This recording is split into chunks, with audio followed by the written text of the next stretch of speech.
Pakainin natin si Bossing kasi maghihintay naman siya sa labas.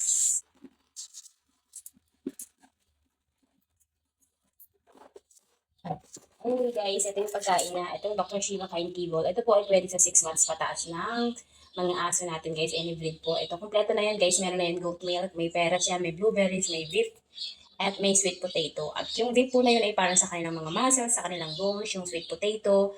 Fiber naman para sa kanilang digestion, hindi sila mahirapan mag-poop. And then yung goat milk, peras po, and blueberries, antioxidant for immunity booster. So tawagin na natin siya guys. Bossing!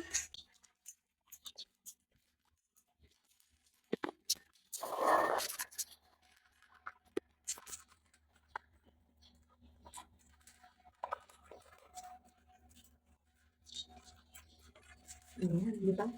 Laki-laki na, oh. 6 months pa lang yan. 6 months naked pa lang yan. Di ba? 7 months ago siya. Ang grabe, no? Ang bumigay.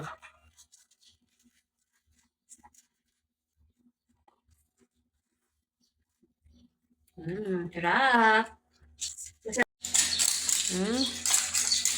Grabe. Wala na.